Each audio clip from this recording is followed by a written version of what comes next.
sit in the last 2 seats in the back row. You're going to skip 2 seats. Ma'am, you're going to come right here for me. You're going to sit at the very end right here.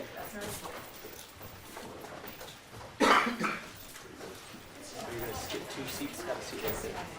No, no, you're good.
It just didn't come up.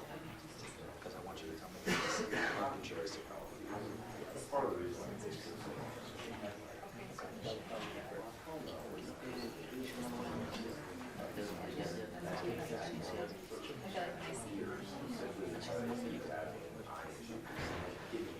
Like I told you, my intent is to be very that way. We can't go without our experts. One of 3.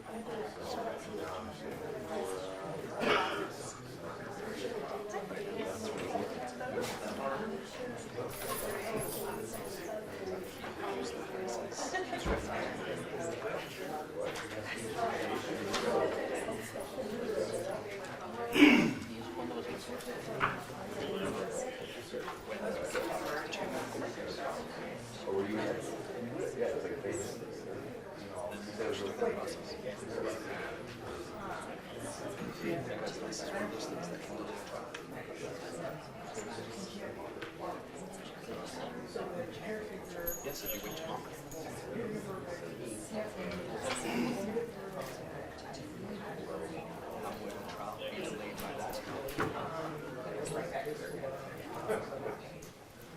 Because it takes at least a minute to schedule that.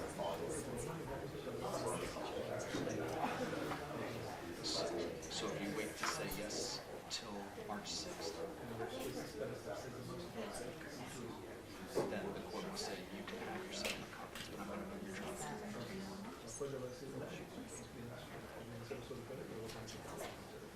Which is why I told you it's your decision, but you can't wait. Unforgivable. What? Right now it's April 6th.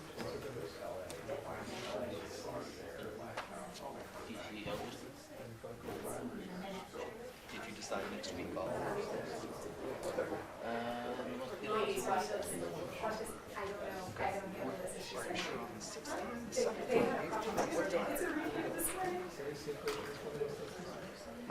To make sure that we're ready. There are a couple of outstanding details that need to be answered before we can officially say that we'll be going. And I intend to give you a firm, you and the state, a firm answer on March 17th. Okay, so about 30 days out from that? I mean, the state's going to be ready? Yes, sir. We will be ready. All right, is it okay if I just pass it to the 17th? Do you think you need a status check before that? No, Judge, subject to be great. Okay, perfect. March 17th. Thank you, Your Honor. Thank you. Thank you, Judge.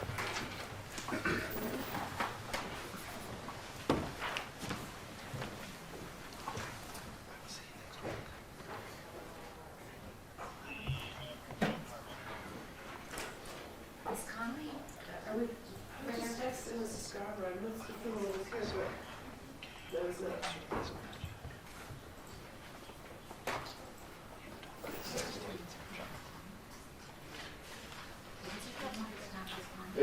I just wanted to make sure.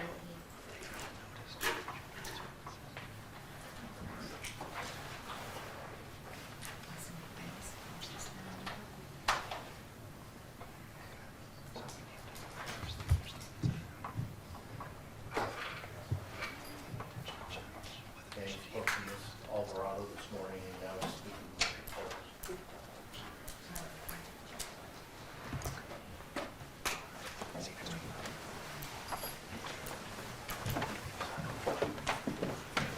Is there Yeah. Yeah, that's it. Thank you, Carlos.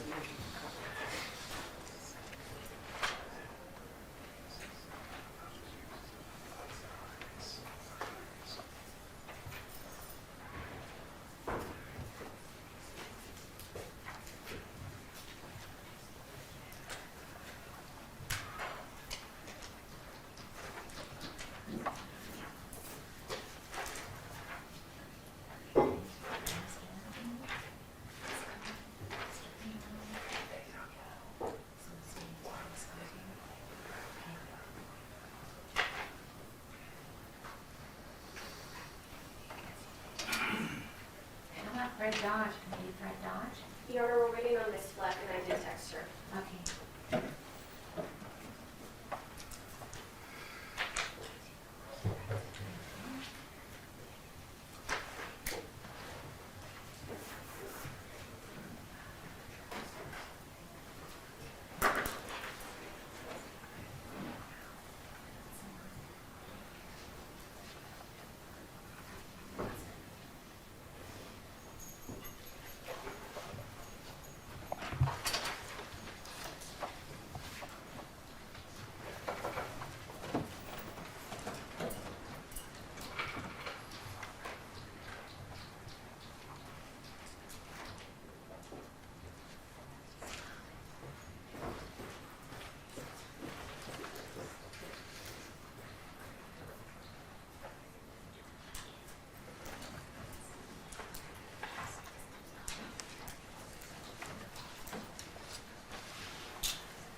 9/6/3, they're both present in custody.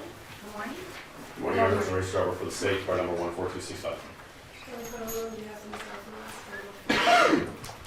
Good morning, I was a funeral burner 5956, present with Miss Alvarado. I left my paperwork in the cell, and I Yeah, go ahead, of course. Thank you, Your Honor.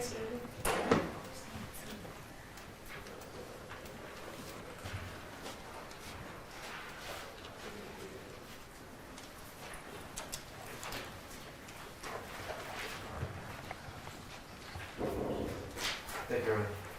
All right, Ms. Alvarez, you understand today's the date and time set for entry of judgment and imposition of sentencing? Yes. Any legal cause or reason why judgment should not be pronounced against you at this time? No. By virtue of your plea entered in this matter, I hereby adjudicate you guilty. Count 1, conspiracy to commit robbery. Count 2, robbery with use of a deadly weapon. Count 3, reckless driving resulting in substantial bodily harm. And count 4, stop required on signal of police officer.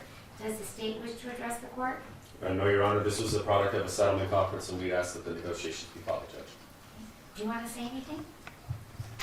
Yes. Yes. Okay, thank you for the court's time. First and foremost, my condolences to the Muskin family.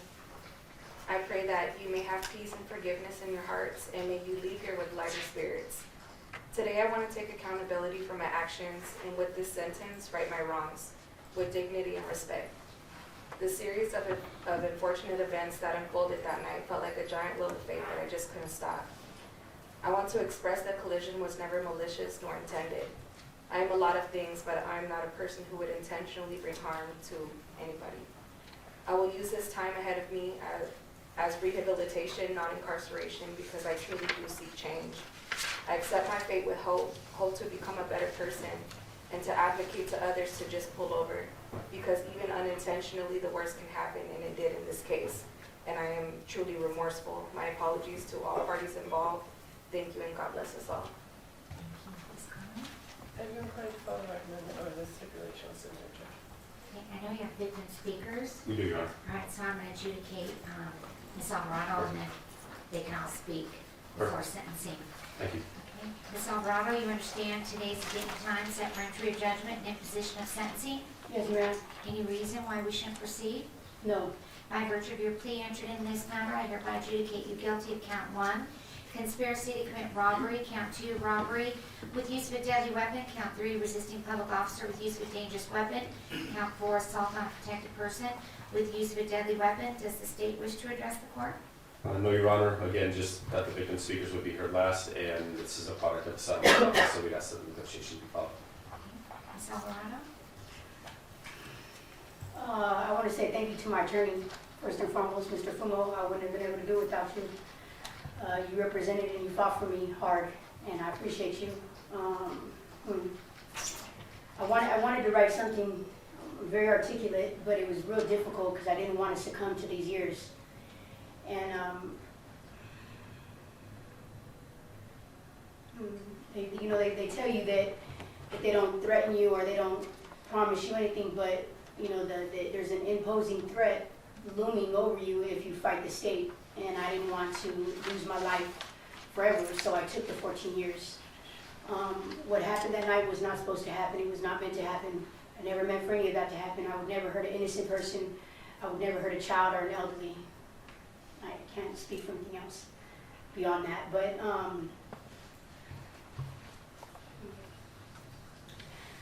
even though I would like to say that it was the tactics and the brutal excessive force that the officers used that spiraled the situation out of control. A lot of things could have been prevented that night if the high-speed chase would have been called off. But something that I did in the beginning, I made a decision that allowed all of those things to occur after the fact, and I apologize for that. I did not murder no one.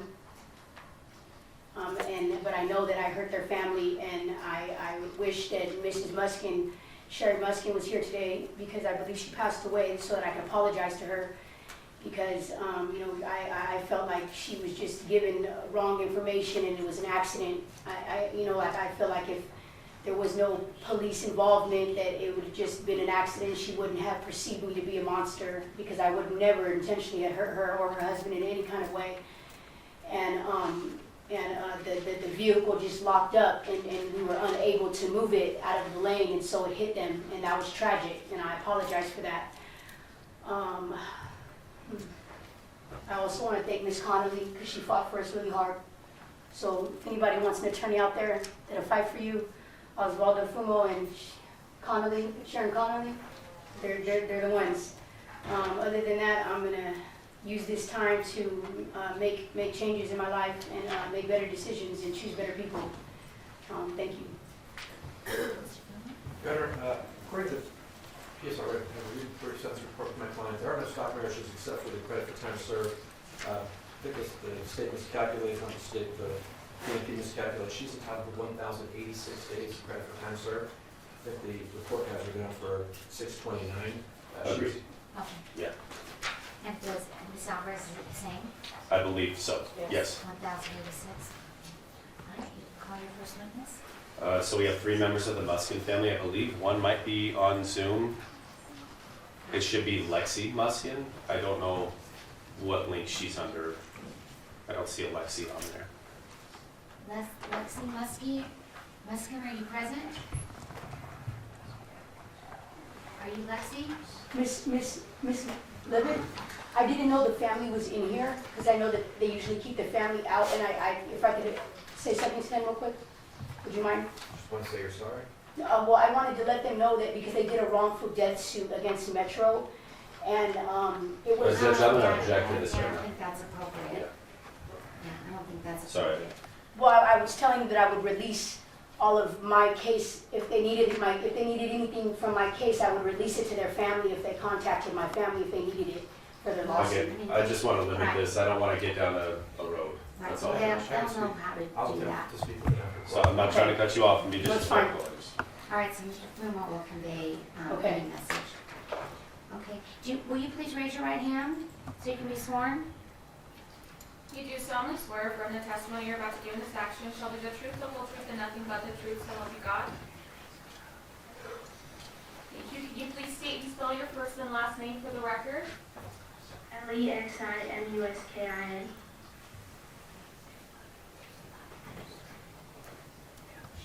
Go ahead. Last year for my school, I had to write an essay about someone who was my hero, and I immediately thought of my grandfather. For my witness impact statement, I'm going to share with my essay with you now. A 101-year-old World War II veteran dies weeks after crash involving robbery suspects. It was one of the many headlines I read about my grandfather in my essay. In my essay, I will honor my grandfather in hopes that his legacy can be told long past his years. My grandfather was a wonderful man with wonderful tales to be told. His name was Herbert Muskin, and he was an Army captain in World War II. He had a lovely family of 4 and worked as an orthodontist until his late 70s. He also attended the historic Nuremberg trials during his time alive. I want to raise awareness about his life by writing this. His actions and words helped me build who I am today. Herbert Muskin had the courage to voluntarily join the Army. He was willing to risk his own life in order to help people. In Europe, he demonstrated such leadership and hard work that he was promoted in captain. He served as military captain in the U.S. Army from 1943 to 1947. He fulfilled his role as captain and was a great leader for everyone in the ship. After World War II, he practiced dentistry and became a loving father to 3 children and an amazing husband to his wife. His wife was named Sherry Goldberg, becoming Sherry Muskin, and his 3 kids are Meg, Drew, and Jonathan. He worked in dentistry until he was in his late 70s. He was retired soon, but he chose to help people with disease and support his family. Herbert was 101 years old. On his way back from a shopping trip at Costco with Sheridan, when his car was rear-ended by another car evading the police. Even after being in a serious car crash, he still fought like a true soldier. Even in the hospital, he still tried to fight the pain for our family. He showed what it was like to have perseverance and a strong heart during his stay in the hospital. His suffering finally ended on March 30th, 2023. He still lives on in my heart, and my family's hearts too. He will never be forgotten. I hope to achieve even one half of what he did in his lifetime. He will always be my biggest inspiration and role model. He lived in Las Vegas for his later years, and I would always visit him there. Sometimes people would come up to him and recognize him. There were numerous times when people would thank him for his service or even offer to pay for his meals. I have such great memories of seeing him and Sherry, and I desperately miss his presence. He will always be my hero, and I will never change. Thank you. Your Honor, it appears there's somebody else in the room. If we just have anybody in the room identified, I don't know if there's someone closer. She's still there. She's still there.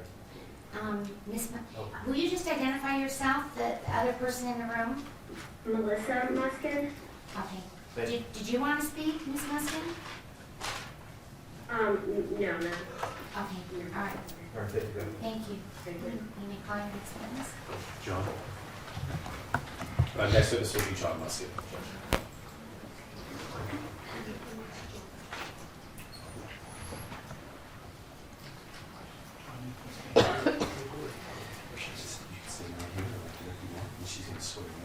Okay.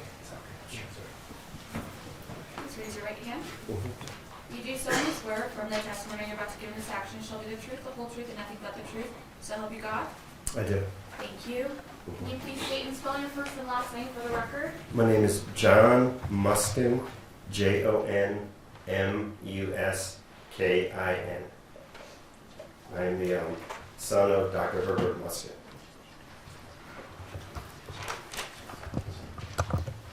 Your Honor, my name is John Muskin. Herbert Muskin was my father.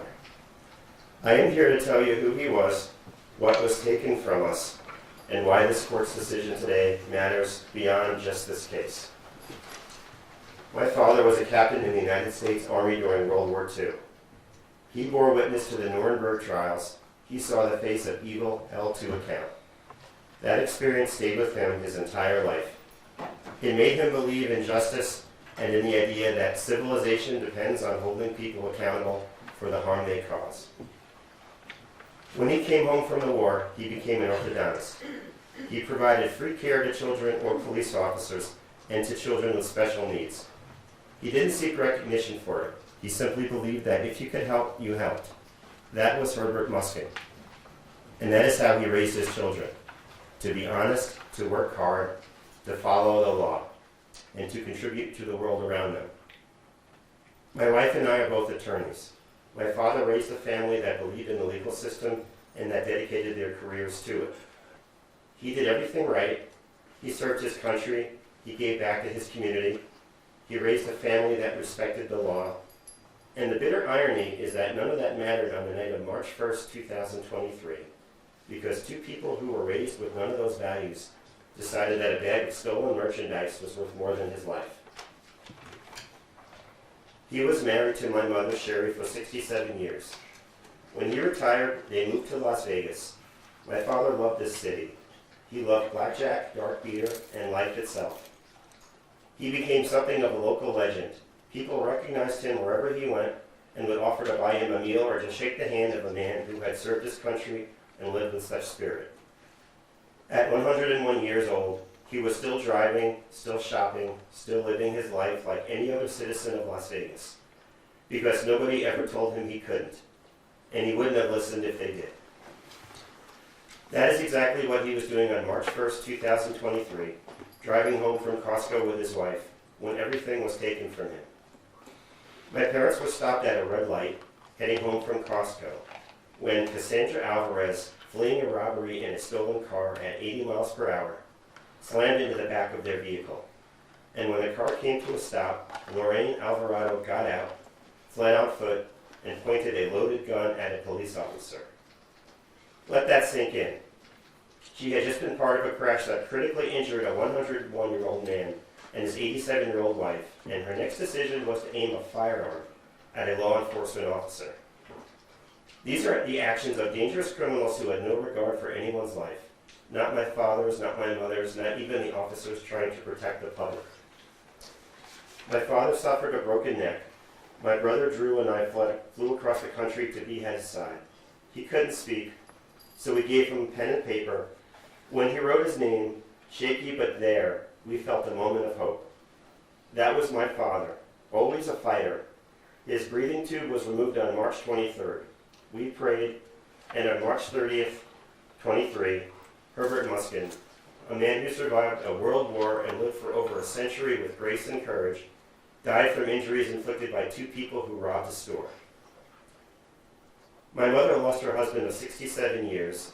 She was in that car. She was injured. She heard the crash and then heard gunshots. She had to watch the strongest man she ever knew suffer for a month before he died.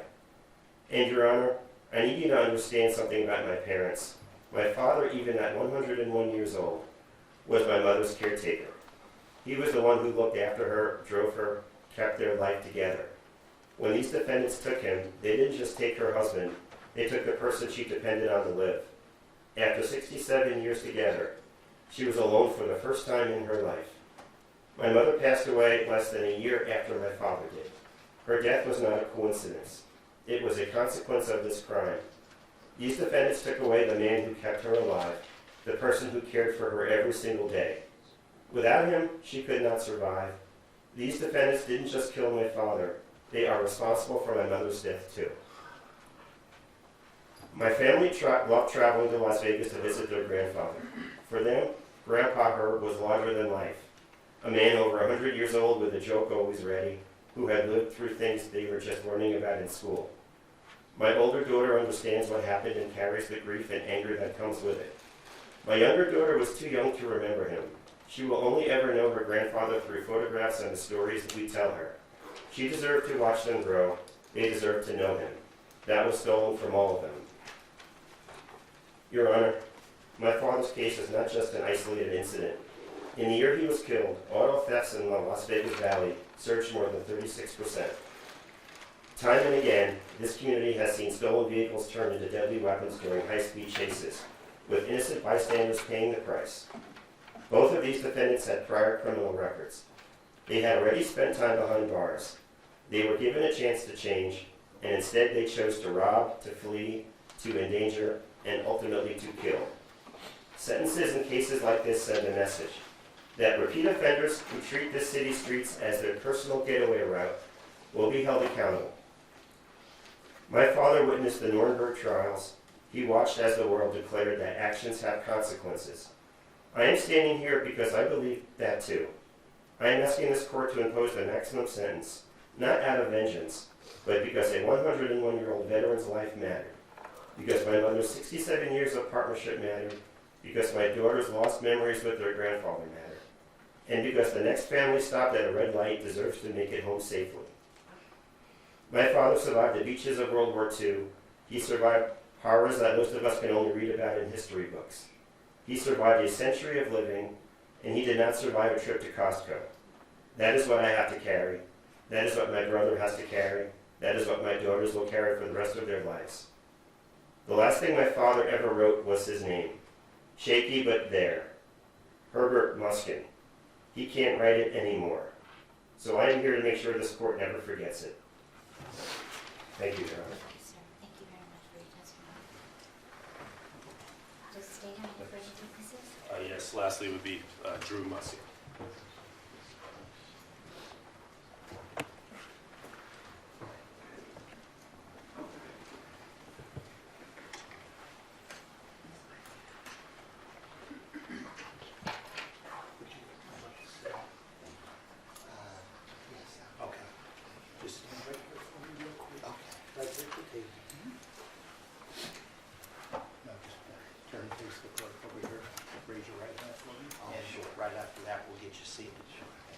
You do solemnly swear from the testimony you're about to give in this action shall be the truth, the whole truth, and nothing but the truth, so help you God? I do. Thank you. Please be seated, if you'd like. Can you please state and spell your first and last name for the record? Drew Muskin, D-R-E-W-M-U-S-K-I-N. I am the first son of Herbert and Sherry Muskin.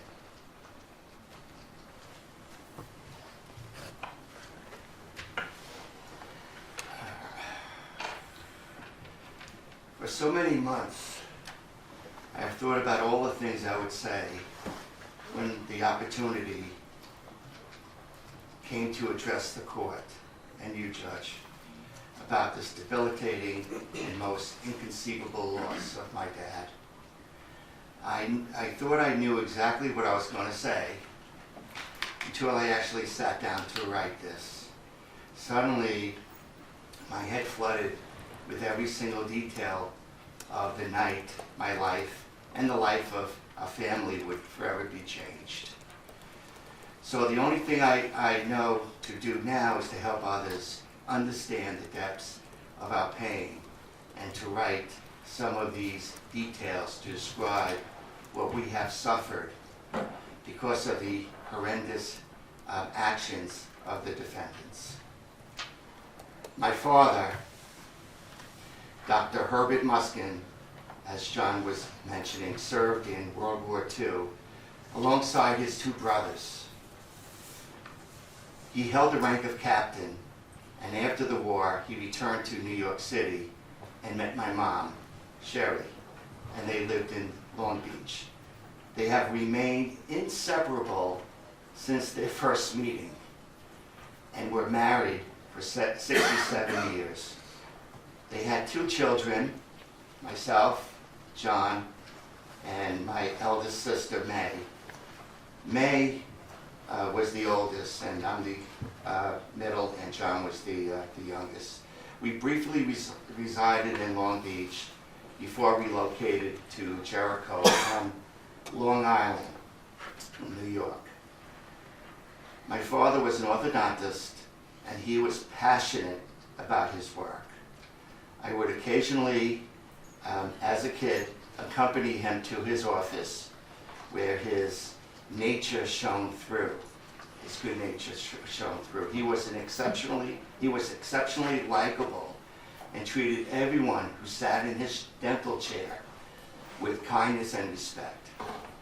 My sister, May, suffered from a brain injury conceived from birth. My father would open his office on Sundays after working 5 or 6 days a week to treat brain injured and Down syndrome patients without charging them any fees. This is the kind of father my dad was. He possessed a unique and compassionate nature that taught me the importance of kindness over material possessions. I have carried this lesson with me throughout my life.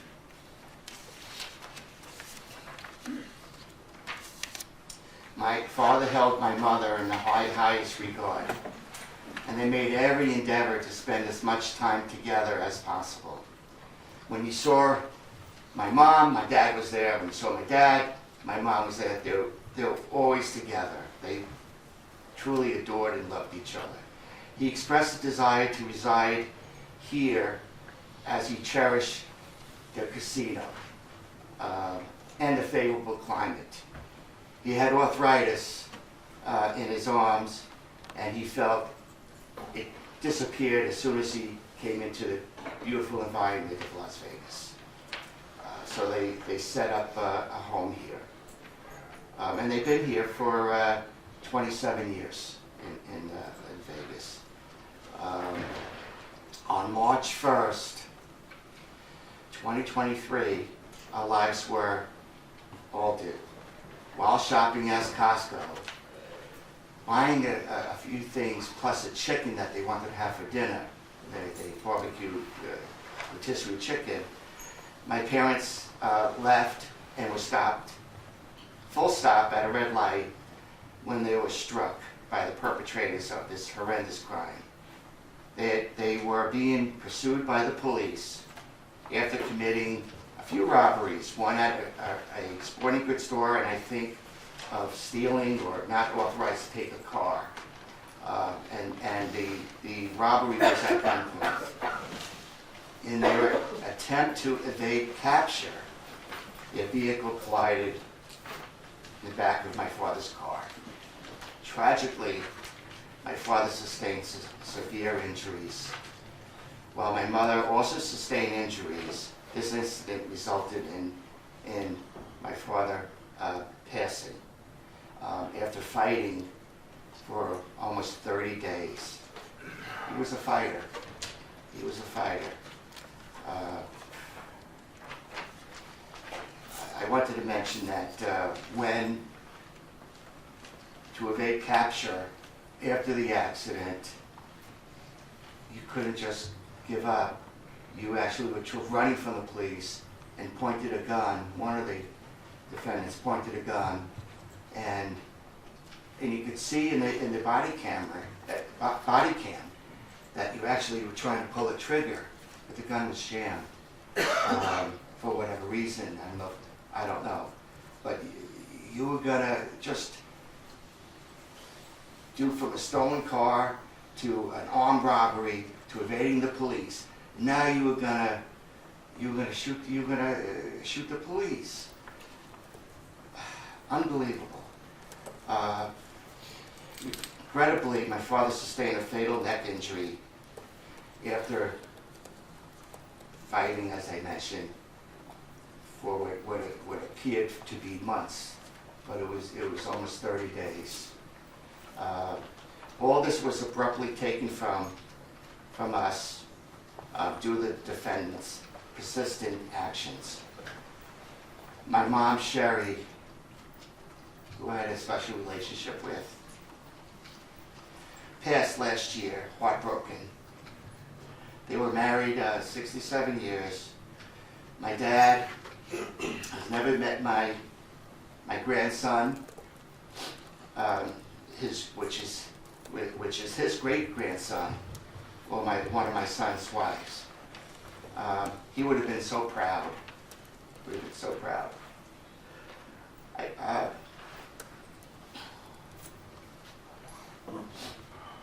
When he was in the hospital, I prayed to God not to take my dad.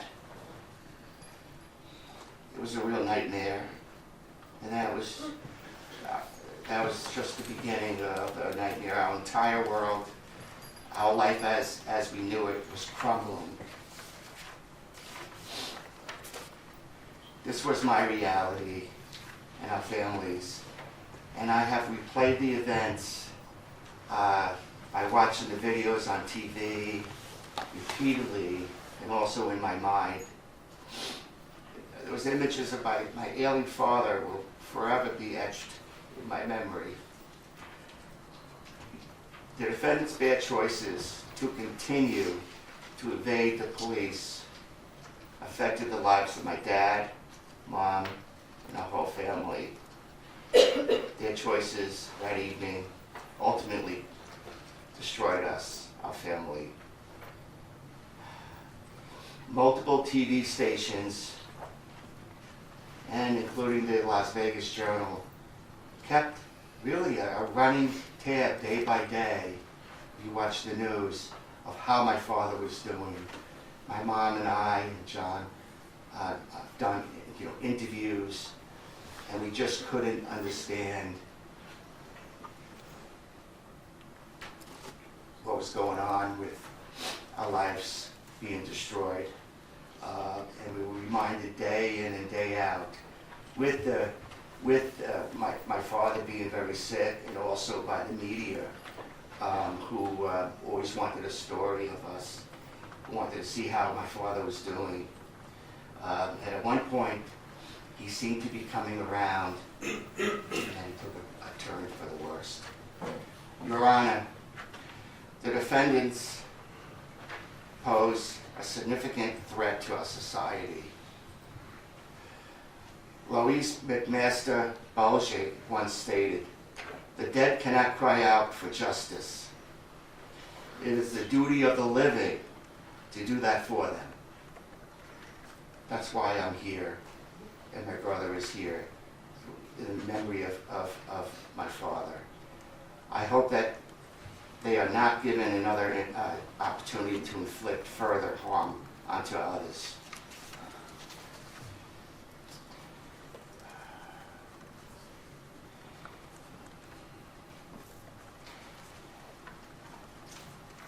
I wanted to firmly state also that they should never be granted parole. I will attend all parole board hearings in the future once they become eligible. Thank you, Your Honor. Thank you, sir. Thank you very much for your testimony. Thank you for being here. Can I speak on behalf Of of course. my mother? Absolutely, Okay. go ahead. So, for my mother, I just wanted to say a few words. You know, my mom and dad, a long time ago, that's how I remember them being, you know, very happy in my childhood. So my mom, Sherry Muskin, first of all, she's not as tact as I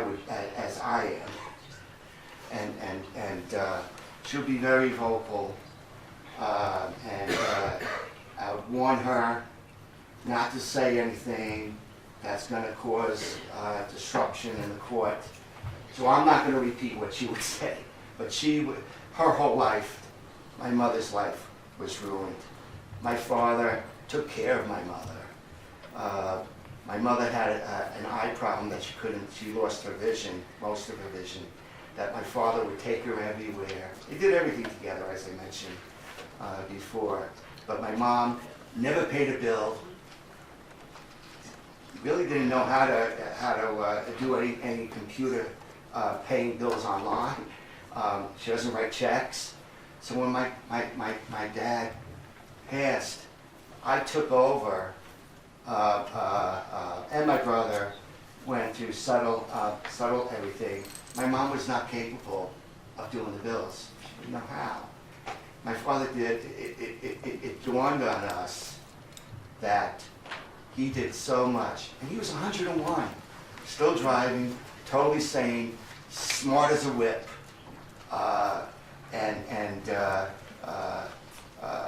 He did everything. And I had the utmost respect because I found out, going through his checkbooks, that most of the bills that he paid wasn't online. He would send out checks. It must have taken him hours to do every month.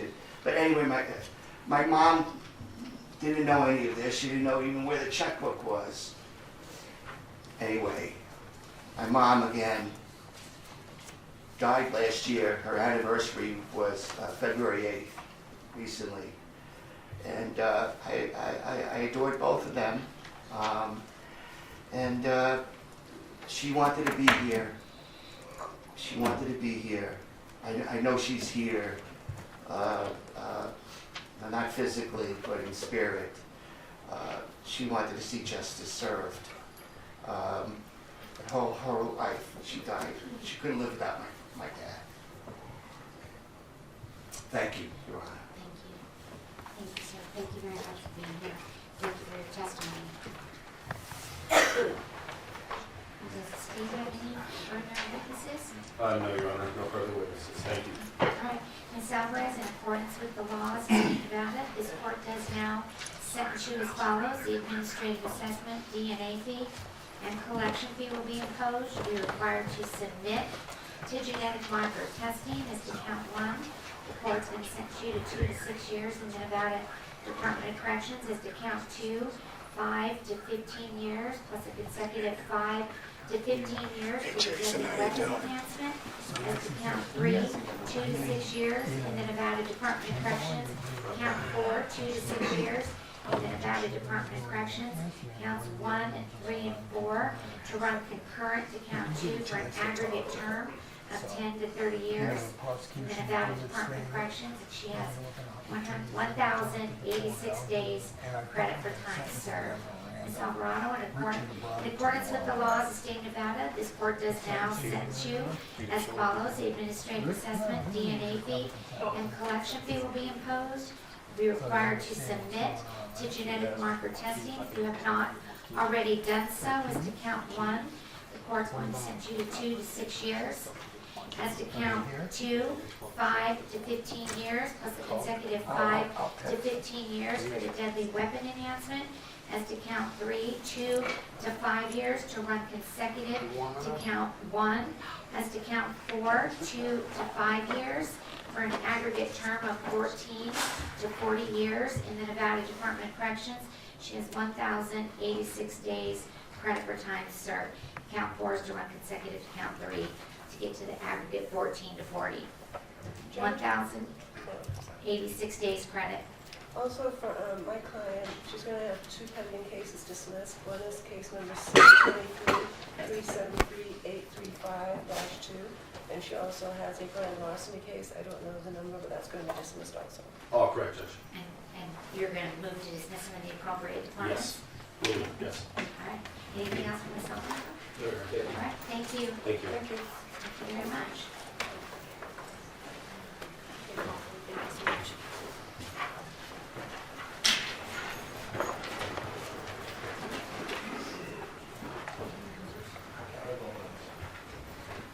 Ms. Fleck, can you call your case? State versus Fred Dodge, case C-39530. Mr. Dodge is present. He is in custody, and this is on for sentencing. Do you want to make your appearances? Good morning, Michelle Leavitt for the state. Typically, way back